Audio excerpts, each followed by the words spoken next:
할렐루야. 아멘. 주님을 찬양합니다. 네. 어떻게 한 주간 동안 승리하셨죠? 아멘. 네, 하나님께서 여러분들과 함께 하셨습니다.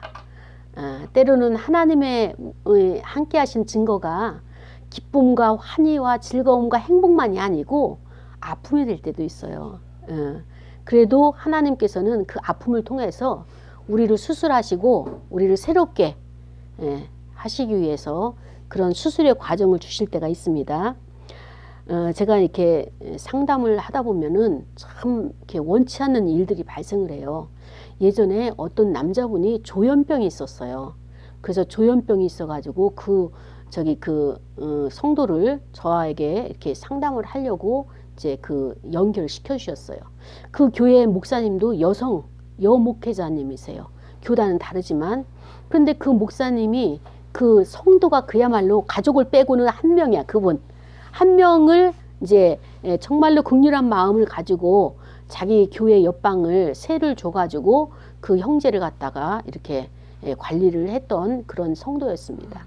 그래서 조현병 그 성도가 이제 남자분인데 이제 매주 이제 금요일마다 왔어요. 그리고 또 이제 목사님도 그 담임 목사님도 동석을 해가지고 이제 어떻게 치유하는지 그 과정을 보기 위해서 저희 참여를 했습니다.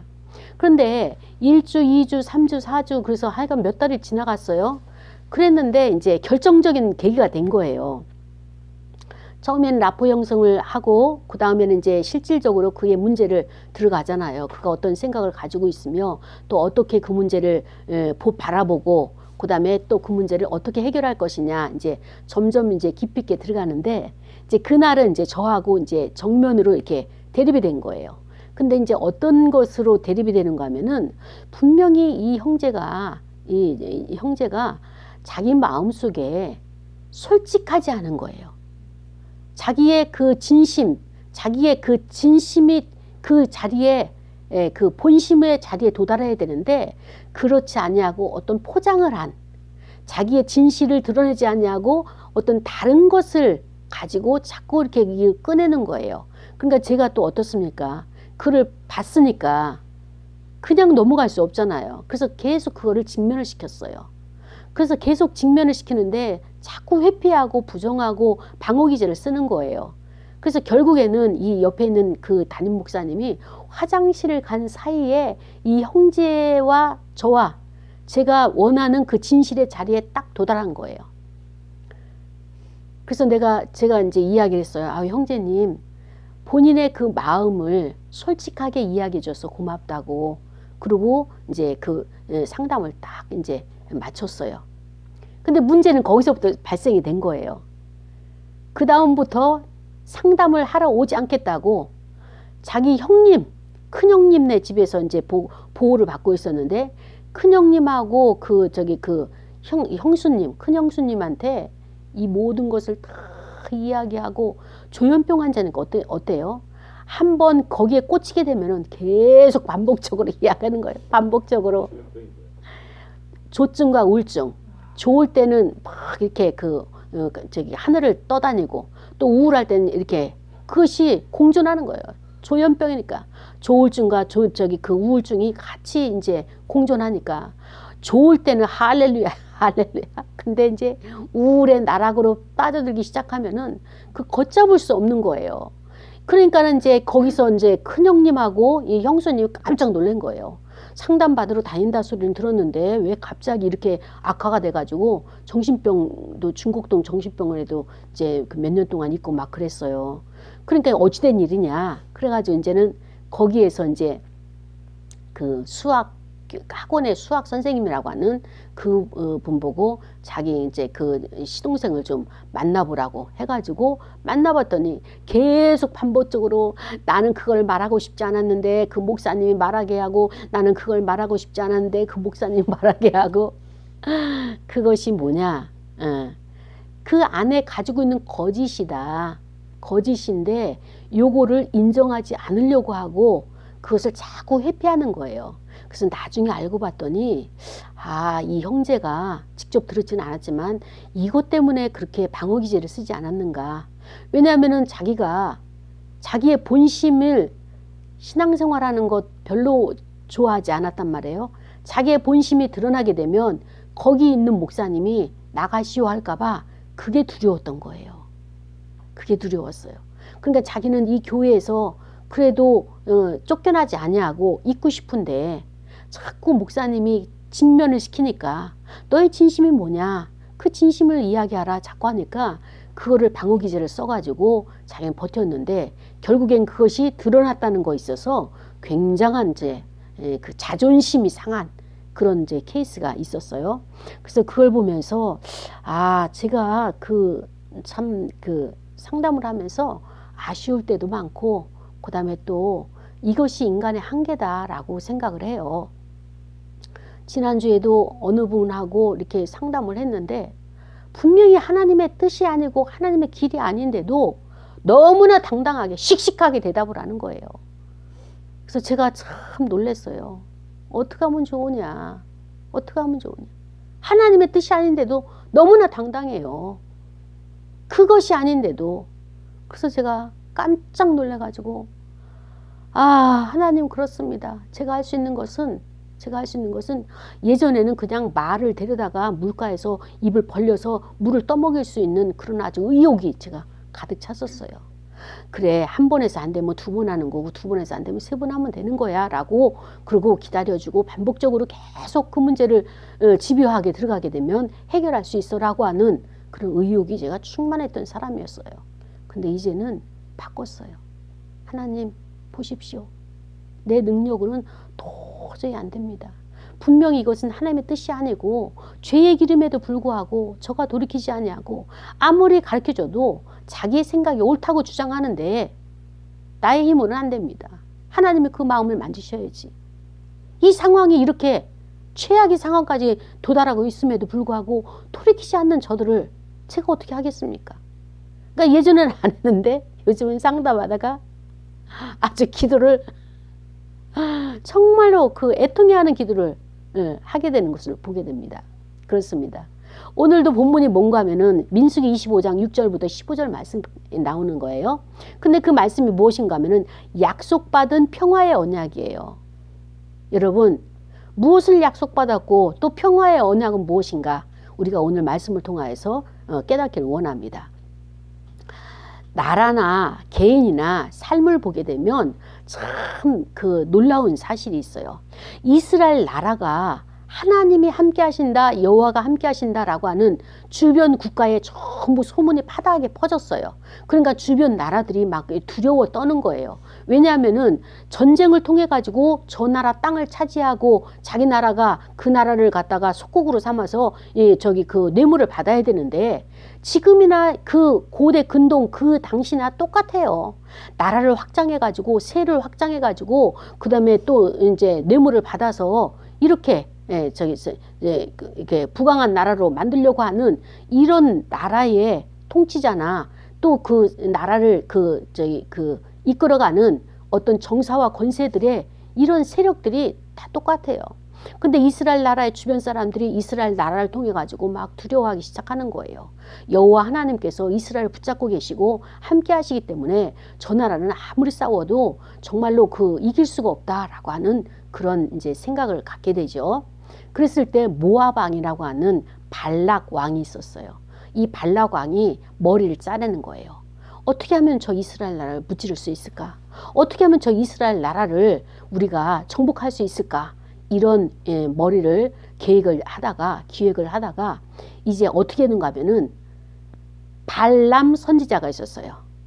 발람 선지자가 아주 예언을 잘하고 그것도 기도의 능력이 있어가지고 여호와 하나님 앞에 기도하기만 하면 그대로 된다더라 라고 하는 그런 소문을 들은 거예요.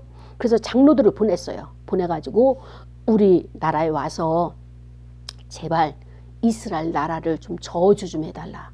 저주하는 기도를 해달라.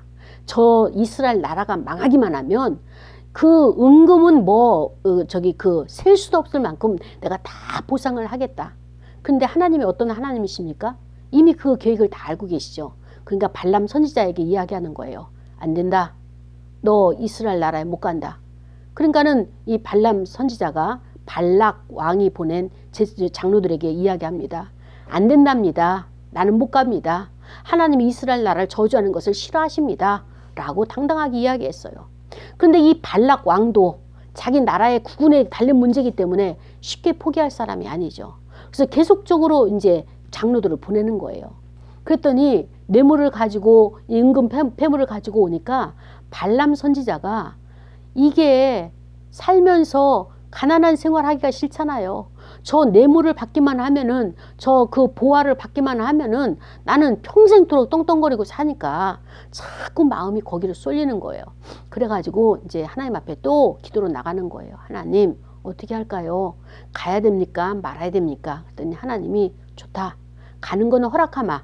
그러나 이스라엘 나라 가서 이스라엘 나라를 위해서 저주는 하지 말아라. 축복은 해주되 저주는 하지 말아라. 그렇게 해서 이제 갔어요. 가가지고 발람 선지자가 이제 가는 곳곳마다 발락 왕이 모압 왕이 이제 저주를 하라고 제단을 만들어 놓고 제사를 드릴 때마다 이스라엘 나라를 위해서 축복하는 거예요. 계속 축복을 하는 거예요. 그러니까 이 모압 왕 발락 왕은 화가 나는 거예요. 돈을 들여서 데리고 왔더니 이스라엘 나라만 축복하고 자기 모압 왕은 축복하지 않는 이 선지자를 보고 막 이제 화가 나고 짜증이 나죠. 근데 이제 발람 선지자는 내 뜻대로 안 된다. 여호와 하나님이 이렇게 하시는데 어떻게 하겠느냐. 그런데 거기서 또 이제 뇌물을 받으려면 이런 그 대가를 받으려면 이 발람 선지자도 자기 일을 좀 해야 되잖아요. 거기에 문제가 생긴 거예요. 발람 선지자가 돈에 대한 욕심과 애착이 있다 보니까 물질에 대한 애착이 탐욕이 있다 보니까 어떻게 했는가 하면은 좋다. 외부적으로는 이스라엘 나라를 공격할 수가 없고 그 다음에 또 그 나라를 저주할 수가 없다. 그런 방법이 하나 있다. 그래서 그 방법이 뭐냐? 발락 모압 왕이 이야기했어요. 물어봤어요. 그랬더니 이제 내부적으로 내란을 일으키는 거다. 자기들끼리 치고받고 싸우게 하는 그 내란을 일으키게 되면 자기들이 멸망하는 거다. 이스라엘은 멸망하는 거다.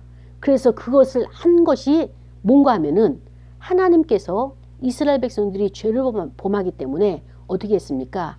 땅이 갈라져 가지고 거기서 사람들이 그 땅이 갈라져서 침몰해서 죽고 지진이 일어나서 죽은 거예요. 그 다음에 또 어떻게 합니까?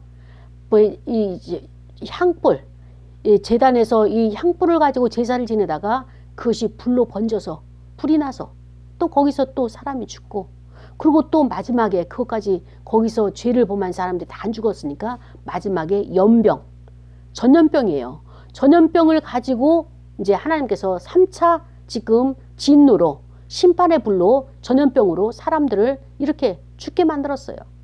근데 오늘 본문이 뭔가 하면은 이 시대적인 사회적인 상황이 이렇단 말이에요. 이스라엘 나라가. 그런데 이스라엘 자손의 온 회중이 회막문에서 울 때라고 했어요. 여러분 사람이 왜 울을까요? 어떨 때 울을까요? 예, 슬플 때도 울지만은 어떨 때 울어요? 자기 앞길이 막막할 때, 내 힘으로 어떻게 할 수 없을 때 막막하잖아요. 헤어날 수도 없어요. 해결할 힘도 능력도 없어요. 그럴 때 어때요? 우는 것밖에 없는 거예요. 근데 지금 이스라엘 자손이 온 회중이 지금 울고 있어요. 회막문에서. 왜 울을까요? 이스라엘 자손 한 사람이 모세와 온 회중 앞에 미디안의 한 여인을 데리고 그의 형제로 왔다라고 하는데 지금 상황은 이스라엘 백성들이 막 울고 있어요. 왜 우는가 하면은 요 앞전에 하나님께서 모세를 불렀어요. 그래서 모세야, 이스라엘 백성들이 지금 시딤에서 지금 머물고 있는데 시딤에 있는 여인들이 이스라엘 남자들을 초청을 했어요. 초대를 했어요. 어떻게 초대를 했는가 하면은 자, 우리 지금 잔치할 거야. 파티를 할 거야. 그러니까 우리가 파티하고 나서 맛있는 음식을 먹고 우리 재밌게 지내자. 그러고 나서 이스라엘 남자들을 초대를 했어요. 초대를 했는데 거기가 어딘가 하면 제사 드리는 자리예요. 시딤에서 제사를 드릴 때 그 땅의 모압 여인들이 모압 신을 가지고 제사를 드리면서 그 음식을 차려놨을 때 이 이스라엘 남자들을 초청을 해가지고 같이 음식을 먹으면서 제사를 같이 드리면서 어때요? 거기서 자기들끼리 유희, 그 다음에 쾌락, 그 다음에 이런 것들을 간음, 이런 것들을 그 남자들을 그렇게 하게 한 거예요. 하나님께서 이방 백성들이 할례받지 않는 백성들이 하나님의 할례받은 백성을 유혹하면서 거기에 넘어가는 이스라엘 백성들을 보면서 통곡을 하시는 거예요. 그러면서 모세에게 명령하기를 다 죽여라 말씀하시는 거예요. 그러니까 지금 이스라엘 나라에 있는 그 회중들이 거기에 참여하지 않은 사람과 참여한 사람과 다 어때요? 자기 자식이 참여했으면 그 부모가 가슴을 쳐야 될 것이고, 그 다음에 또 자기 부모가 참여했으면 자식들이 부모를 잃어버릴 죽음 위기에 있으니까 온통 지금 울고불고 난리가 난 거예요. 그러니까 이 나라의 국운이 얼마나 어둡고 암울하고 이게 깔아지 않겠습니까? 이런 찰나에 어떤 일이 발생했느냐? 한 남자가 나타났어요. 한 남자는 누군가 하면은 아예 처음부터 이야기할게요. 시므온 지파의 시므리라고 하는 자인데, 이 시므온 지파의 시므리는 지도자예요. 족장이에요. 그런데 그가 누구를 데려가는가 하면은 미디안 여인, 이스라엘 백성이 아닌 이방 여인, 미디안 여인, 거기도 또 누구예요? 그 추장의 딸, 족장의 딸이에요. 고수비라고 하는 여인을 데리고 온 거예요. 데리고 와가지고 이스라엘 백성들이 지금 울고불고 난리난 그런 상황에서 어때요? 예. 그 제사장 엘르아살, 비느하스, 아론의 손자고 엘르아살의 아들이고 이 비느하스가 제사장인데, 그 제사장이 있는 사람들 회중과 그 비느하스가 있는 그곳에서 이 남자가 여자의 손목을 붙들고 와가지고 자기 장막으로 들어가는 거예요. 그걸 지금 비느하스가 딱 봤어요. 그러니까 비느하스가 순간적으로 올라와가지고 어떻게 이럴 수가 있을까? 그래가지고 그 장막에 쳐들어가가지고 둘이 서로 사랑을 나눌 때 창으로 찔러서 죽인 거예요. 배를 찔러서 둘 다 죽인 거예요. 여러분, 우리가 피를 볼 때 어떻습니까? 아주 우리가 소름 끼치잖아요. 그런데 장막에 들어가서 일을 하고 나온, 어떻게 목사가 사람을 창으로 찔러 죽일 수 있냐고요. 근데 이 비느하스가 제사장이니까 목사잖아요. 찔러 죽였어요. 그런데 나왔더니 하나님이 너 어떻게 제사장이 그렇게 피를 흘릴 수가 있냐? 어떻게 이렇게 사람을 한꺼번에 둘씩이나 죽일 수가 있냐? 이렇게 말씀하시고 책망하시는 것이 아니라, 나는 비느하스 때문에 내가 살았다. 내가 비느하스와 그의 후손들에게 영원한 언약을 줄 것이다. 평화의 언약. 그래서 다른 사람에게 제사장 이것을 허락하지 아니하고 비느하스 후손들에게 영원한 제사장의 이 직을 하도록 내가 그들에게만 허용하겠다 라고 하면서 영원한 평화의 언약을 비느하스에게 허락하시는 거예요. 이것을 보면서 제사장의 직분이 바로 언약 직분인데, 하나님께서는 왜 이렇게 약속을, 평화의 언약을 비느하스에게 해 주었을까? 그리고 또 이 무엇입니까? 죽임당한 그 시므이, 그 시므온 지파의 시므리, 그 다음에 또 실루의 아들, 그 다음에 그 고스비, 이 미디안 여인의 그 수리의 딸이면서 그 백성의 그 수영 족장의 딸이었던 그 고스비는 이렇게 비느하스와 정반대의 길을 가고 있는 것을 볼 수가 있는 것이죠. 이것이 오늘 본문인 것입니다. 사랑하는 여러분, 왜 죽은 사람은 억울할 거예요. 그런데 하나님이 죽은 자의 편을 들지 아니하시고 왜 비느하스의 편을 들 수밖에 없었을까? 하나님은 어떤 분이시기에 도대체가 왜 이런 결론을 하나님은 갖고 계실까? 자, 보세요. 하나님이 가장 싫어하는 것이 무엇일까요? 죄인데, 지금 이스라엘 백성이 어떤 죄를 범하고 있죠? 음란은 영적으로 뭐예요?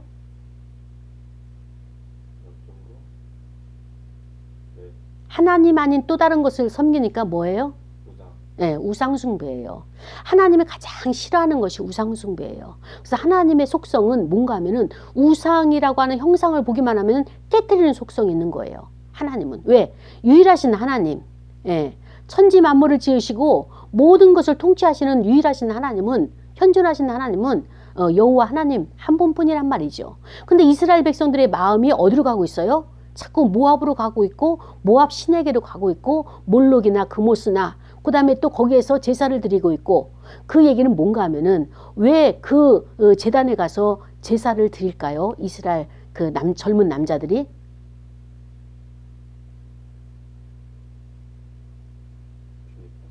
거기에는 쾌락이 있다는 거예요. 이스라엘 백성들이 하나님 앞에 드려지는 그런 제사, 5대 제사와는 또 다른 쾌락과 즐거움과 재미가 있어요. 왜? 여인들이 있고 남창들이 있고 거기 사제가 있고, 그런 것이 바알과 아사레를 섬기기 때문에 거기에서 예배를 드리고 나서 그들과 같이 그런 음란한 관계를 할 수 있는 그런 특권이 있는 거예요. 그러니까 이스라엘의 젊은 남자들이 그런 데를 쫓아다니는 거예요. 세상의 쾌락적인 것, 즐거운 것, 해피한 것, 그 쫓아다니면서 그렇게 이곳저곳을 여행을 하고 다니는 거예요, 지금. 이것을 하나님께서 아시고 도대체가 이 백성이 어떻게 하면 좋으냐.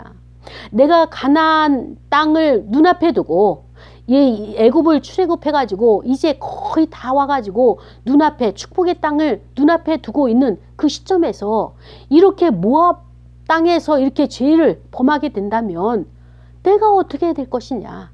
하나님은 그거예요. 너희의 마음속에 누가 있느냐. 여러분의 마음속에 누가 있습니까? 여호와 하나님이 계십니까? 하나님은 그걸 확인하시는 거예요. 하나님께서 진노하실 때 어떤 때 진노하시느냐. 우리 마음속에 하나님이 첫 번째가 아니고, 나의 중심에 여호와 하나님이 계신 것이 아니고 다른 것이 차지하고 있을 때, 물질을 쫓아다니면서 물질이 내 안에 중심에 있고, 또 쾌락을 쫓아다니면서 쾌락이 내 안에 중심에 있는 이것을 볼 때에 하나님께서 진노하시는 거예요. 그러면서 오늘 시므이 사건을 통해 가지고 우리에게 어떻게 하십니까? 무엇이 나를 유혹하고 있으며 무엇이 나를 범죄의 자리로 가게 하고 있는가? 이것을 우리에게 지금 말씀하시고 있는 거 아닙니까? 사랑하는 여러분, 아무리 그래도 그렇지 그 여자가 얼마나 이쁜지는 몰라요. 그런데 이 족장이잖아요. 지도자잖아요. 시므온 지파의 이 족장인 시므리가 어떻게 그 고스비란 여인이, 미디안 여인이 얼마나 이쁜지는 몰라도 나라가 그렇게 울부짖고 정말로 통곡하고 있는 그때에 그 여인의 손목을 붙들고 꼭 그 제사장 앞을, 모세와 제사장과 온 회중 앞을 지나가지고 자기의 장막으로 들어가야만 했었는가? 왜 때가 꼭 이때냐고요. 그래서 이 시므리가 족장으로서, 지도자로서 그곳 하나 구별하지 못하고 절제하지 못해가지고 그가 맞은 최후는 어떻습니까? 네. 죄는 로마서에 뭐라고 그랬어요? 죄의 삭은 사망이에요. 그런데 어떻게 보면은 꼭 우리의 육신이 없어져서 사망도 사망이지만 또 뭐예요? 하나님과 내가 단절되는 것도 이게 정말로 곤고하고 힘든 그 사망이란 말이죠. 사망의 음침한 골짜기를 걸어가는 이것이 죄의 자리 있을 때 사망의 음침한 골짜기를 걸어가게 되는 것입니다. 그때도 나와 함께 하시는 그 분을 내가 만나기만 하면 어려움이 없어요. 근데 나는 지금 죄가 가려졌기 때문에 그분이 안 보여서 괴로운 거예요. 하나님은 나를 떠나지 아니하시고 임마누엘로 계시지만은 내 삶에, 내 마음에, 내 모든 환경 가운데 그 주님은 나와 함께 계시지만은 내가 죄를 범하다 보니까 아무리 손을 붙잡으려고 해도 하나님이 안 잡히고, 아무리 하나님을 보려고 해도 내 눈에 안 보이고 내 마음속에 허전하고 허황되고, 그러니까 이 방법 저 방법 자꾸만 다른 방법을 하면서 죄가 죄를 낳고 계속 낳고 더 많은 죄를 범하게 되는 이런 것을 보게 되는데요. 그렇습니다. 하나님으로부터 축복을 받은 자가 있고 영원한 평화의 언약을 약속받은 자가 있고, 또 자기도 죽고 뭐예요? 후대들에게도 영원히 어떻습니까? 대가 끊어지는, 그 다음에 어떻습니까? 그 후대들에게 이러한 믿음의 유산을 물려주지 못하는 이런 차이를 보면서 비느하스는 어떻게 해서 하나님의 마음에 이렇게 쏙 들었을까? 하나님이 우상을 보게 되면, 숭배하는 자를 보게 되면 분노가 막 끌어오르시는 거예요. 진노가 일어나시는 거예요. 그때 오늘 말씀하셨어요. 여호와 하나님께서 비느하스가 나 대신 저들을 창으로 찔러 죽이지 않았더라면 내 이 진노가 저들에게 쏟게 되면 더 엄청나게 그들뿐만 아니라 그의 직계 자손이나 뭐 여러 가지로 엄청난 화가 임했을 것이다. 그런데 비느하스가 나의 마음을 가지고 하나님의 그 거룩한 분노가 어떻게 네가 이 당시에 이럴 수가 있는 거야 하면서 그 하나님의 거룩한 분노를 가지고 나 대신 그 문제를 해결해 줘서 내가 너무너무 비느하스가 마음에 든다. 하나님의 마음에 흡족한 자가 된 거예요. 하나님의 마음을 위로해 드린 거예요. 왜냐면은 하나님 마음이 이럴 때 얼마나 애통해 하시고 얼마나 쓸쓸하고 외롭고 정말로 그 무너지실까. 이 마음을 생각하니까는 저것들이 무슨 행동을 하는 거야 하면서 그들의 죄를 단절시킨 거예요. 더 이상 그것이 회중에게 가지 않도록 이스라엘 나라에 번지지 않도록 끊어놓은 거예요. 이 비느하스가. 하나님이 이것을 귀하게 여긴 겁니다. 이것을 귀하게 여긴 거예요. 그리고 또 지도자는요, 이렇게 음행을 행하게 되면 이렇게 회중이 보는 데서 그들이 죽임을 당하게 되는 거예요. 이것이 뭐예요? 돌로 쳐서 죽임을 당하는 것처럼. 그럼에도 불구하고 이 시므리가 그 지파, 시므온 지파의 나름대로 그래도 지도자잖아요. 족장이잖아요.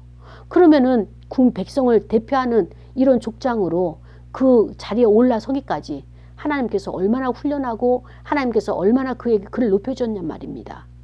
근데 결국에는 목사를 딱 만들어줬더니 결국에는 신도들하고 성도들하고 음행을 저질러 간음을 해?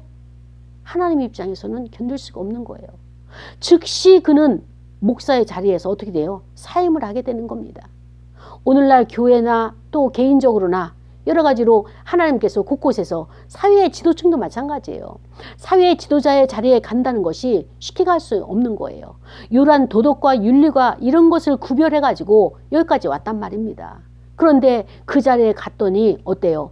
많은 사람들이 자기를 추종하고 자기에게 환심을 갖게 하고 또 그중에는 또 잘생긴 남자도 있고 또 이쁜 여자도 있고 다 그들이 점점점 와가지고 자기들에게 이렇게 친근감을 나타냈더니 결국에는 그것이 죄가 되게 하는, 죄를 선택하는, 쾌락을 선택하는, 음행을 선택하는 이런 것을 통해 가지고 그의 앞길은 어때요? 여기서 스톱인 거예요. 여기서 스톱. 사랑하는 여러분, 비느하스는 자기 후대에, 오늘날로 말하면은 직장을 영원히 대대에 사역할 수 있는 길을 터놓는 이런 아버지가 있다면 또 시므리는 어때요? 자기의 지파에 이것을 끊어놓은, 단절시키는 이런 사람이 같은 시대에 공존하고 있는 이 모습을 보면서 사랑하는 여러분, 우리가 어떤 길을 가야 되겠습니까? 우리가 어떤 것을 선택을 해야 되겠습니까? 자, 우리 이 시므리와 고스비를 한번 들여다보기를 원합니다. 시므리가 사회적인 지위가 있는, 그래도 나름대로 존경을 받는 지도자예요. 그렇죠? 근데 이 지도자가 자기 이스라엘 나라에 있는 여인이 아니고 이방 여인, 이 미디안에 속한 그런 고스비라고 하는 여인이 더 이국적으로 보이고 더 멋있어 보여서 예뻐 보여서 매력을 느껴서 이 여인을 데리고 왔다 쳐요. 그러면은 이 선택을 할 때에 그것이 잘못된 선택입니까? 올바른 선택입니까?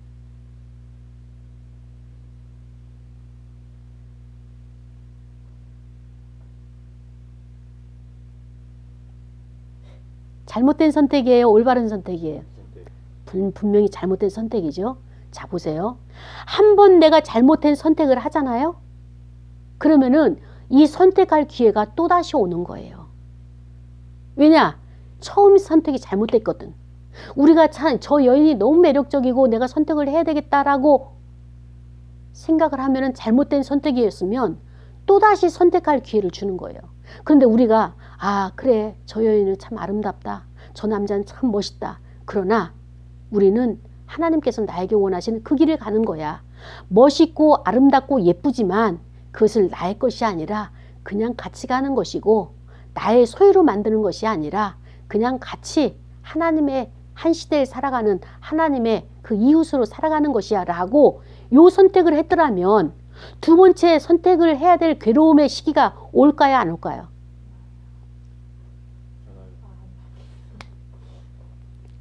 시므리가 그 여인을 그래 이방 여인도 이쁘구나, 이방 여인도 하나님의 생명체구나, 하나님이 같이 살게 했구나, 그래 이웃이다 라고 그렇게 선택을 했더라면 두 번째 선택할 수 있는 선택이라고 하는 것이 좋은 선택이지만 사실은 미혹이잖아요. 유혹이잖아요.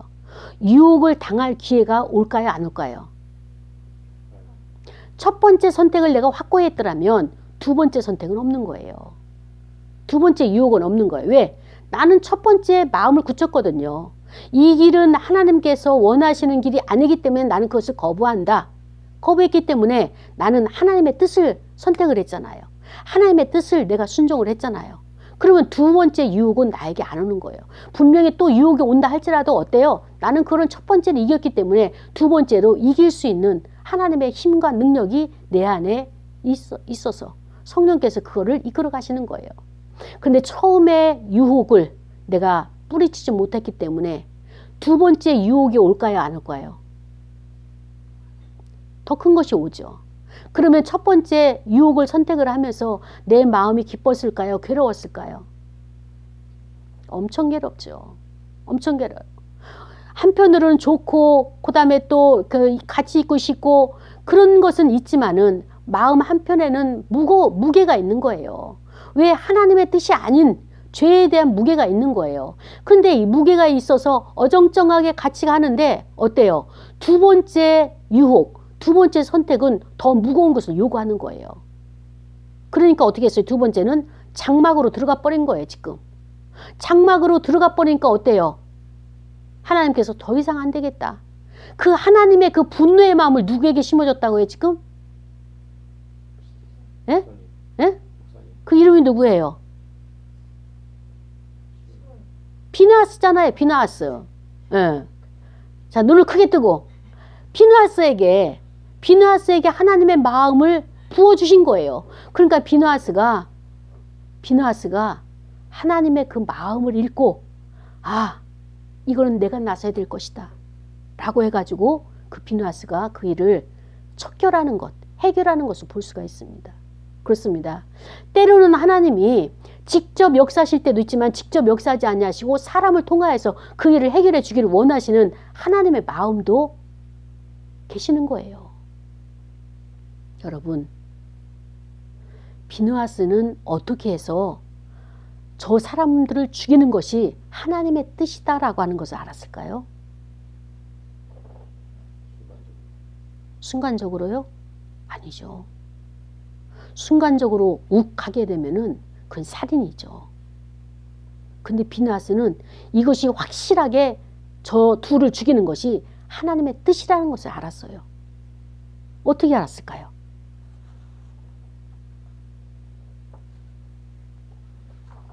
어떻게 알았을까요? 예, 그렇죠. 하나님의 마음을 알 수 있고 하나님의 뜻을 분별할 수 있는 것은요, 하루아침에 되는 것이 아니라 하나님과 늘 교제하고 하나님의 마음을 읽어냈던 거예요. 왜? 하나님은 이런 것을 싫어하고 저런 것을 기뻐하시고 이것을 구분할 줄 아는 영성이 그에게 있었던 거예요. 비느하스에게. 그 얘기는 뭔가 하면은 하루아침에 그가 그것을 터득한 것이 아니라 꾸준히 날마다 하나님 앞에 나아가면서, 아, 하나님이 이렇게 하면 기뻐하시겠다. 아, 하나님께서 이렇게 하면 싫어하시겠다. 원치 않으시는 것이다. 라고 하는 것을 분별할 수 있는 분별의 영이 성령으로 인해 가지고 그에게 주어졌던 것입니다. 이 비느하스는 저거는 하나님이 기뻐하지 않는 거야 하기 때문에 사람을 죽이는 것도 과감하게 했던 거예요. 사랑하는 여러분, 여러분은 하나님에게서 어떤 약속을 받았습니까?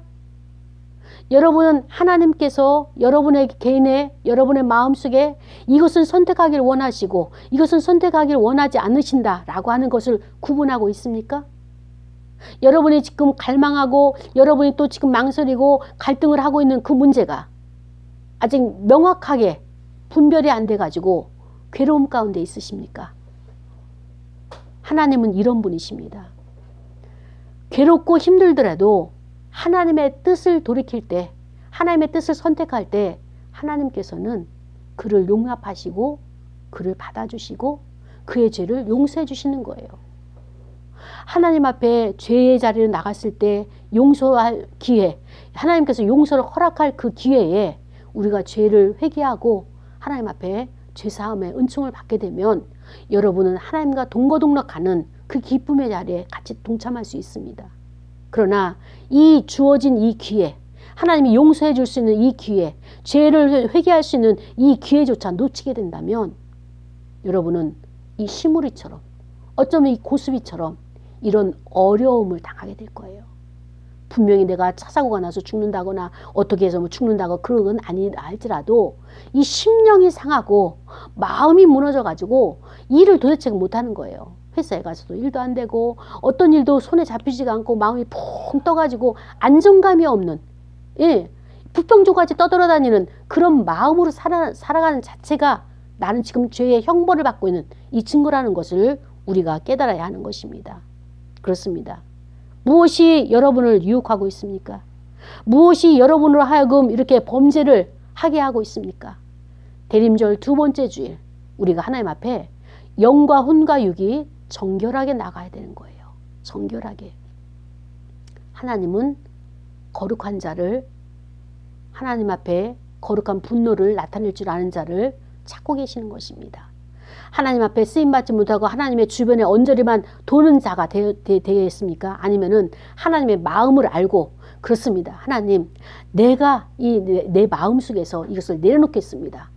우리는 지금 내가 비나스나 아는 시므리가 아니라 할지라도 마음 속에 있는 어떤 것, 선한 것도 있지만은 또 어떤 것 지금 딱 찝히는, 지금 딱 내가 느끼는, 떠오르는 그것을 하나님께서는 해결하기를 원하시는 거예요. 근데 그거를 하나님이 강제로 띄워놓거나 아니면 강제로 해결하거나 이것이 아니라 자유의지를 주면서, 자, 너희들의 선택을, 나를 위해서 너희들이 어떤 선택을 할지 내가 지금 기다리고 있다 라고 하는 것이 지금 하나님께서 오늘 말씀을 통하여서 저와 여러분에게 주시는 교훈이 되겠습니다. 그렇습니다. 비느하스라고 하는 사람은, 이 제사장은 정말로 하나님 앞에 바로 서고 거룩한 하나님의 그 자리에 나가는 자인데, 이분을 상징적으로 우리는 예수 그리스도라고 우리는 말할 수 있습니다. 그렇습니다. 이제 오늘날 우리가 살아가는 이 시대에 가장 정의롭고 공의로운 하나님의 정의와 하나님의 공의를 채워주시려고 어때요? 예수 그리스도께서는 이 땅에 오셨습니다. 그리고 우리 안에 있는 죄들을 낱낱이 파헤쳤어요. 너는 간음이 있었고, 너는 욕심이 있었고, 너는 시기가 있었고, 너는 남을 정죄했고, 여러 가지 이런 악독들이 우리 안에 분내고, 그 다음에 또 남을 저주했고, 짓밟았고, 욕하고, 그 다음에 또 악한 마음을 가졌고, 이렇게 우리 안에 있는 더러운 것들을 예수님께서 팔복을 통하여서 우리에게 말씀하셨어요. 말씀하시면서 하나님, 저들의 죄를 용서하소서. 하나님의 공의가 이 땅에 이루어지기 위해서는, 하나님의 정의가 이 땅에 이루어지기 위해서는 반드시 저들의 죄에 대한 형벌, 죄에 대한 그 대가를 지불해야 되겠는데, 저들의 힘으로는 지불할 수도 없고 또 저들은 지불할 능력도 없습니다. 그러니까 내가, 예수님이 저의 죄, 여러분의 죄를 짊어지고 제가 대신 이번에 죽겠습니다. 제가 대신 하나님의 그 공의로우심을 거기에 이루어드리겠습니다. 하나님의 정의가 이 땅에 드러날 수 있도록 제가 그 제물이 되겠습니다 라고 예수 그리스도께서 우리를 위해서 죄를 짊어지고 죽으셨습니다. 사랑하는 여러분, 우리는 예수 그리스도를 내 중심에 모셔드려야 됩니다. 왜냐하면 나는 죄인이고 내 행한 것은 진짜 선한 것이 극히 적은 자이기 때문에. 그런데 내가 지금 죽지 아니하고 지금 살아있는 이 증거는 예수님께서 그것을 대신 중보하시고 담당하셨기 때문에 내가 지금 생존해 있고 예배 자리에서 예배를 드릴 수 있는 이 증거란 말이죠. 그렇기 때문에 오늘 말씀을 통하여서 우리가 깨닫기를 원하는 것이 무엇입니까?